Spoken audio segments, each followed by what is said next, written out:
সাকিব আল হাসানকে নিয়ে গুঞ্জন ছিল, শোনা যাচ্ছিল ওয়েস্ট ইন্ডিজ সফরে ওয়ানডে দলেও সুযোগ হচ্ছে না তার। সেই গুঞ্জনটাই অবশেষে সত্যি হলো। 3 ম্যাচের ওয়ানডে সিরিজের দলে জায়গা হয়নি সাকিবের। অন্যদিকে নিয়মিত অধিনায়ক নাজমুল হোসেন শান্ত এই সিরিজে নেই চোটের কারণে। ওয়েস্ট ইন্ডিজের বিপক্ষে 3 ম্যাচের ওয়ানডে সিরিজের জন্য সোমবার 15 সদস্যের দল ঘোষণা করেছে বাংলাদেশ ক্রিকেট বোর্ড বিসিবি, যেখানে নেতৃত্ব দেবেন মেহেদী হাসান মিরাজ। সবশেষ আফগানিস্তান সিরিজে চোট পেয়েছিলেন অধিনায়ক নাজমুল হোসেন শান্ত, যে কারণে শেষ ম্যাচে নেতৃত্ব দিতে হয়েছে সহ অধিনায়ক মেহেদী হাসান মিরাজকে।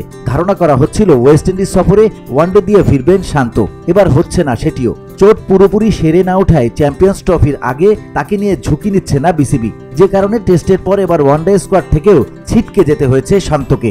আফগানিস্তানের বিপক্ষে দ্বিতীয় ওয়ানডেতে শর্ট কাভারে ফিল্ডিং করতে গিয়ে কুচকিতে ব্যথা পেয়ে মাঠ ছেড়েছিলেন তিনি। সেই চোট এখনও ভোগাচ্ছে শান্তকে।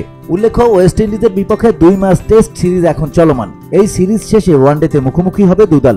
ম্যাচ 3টি হবে আগামী 8, 10 ও 12 ডিসেম্বর।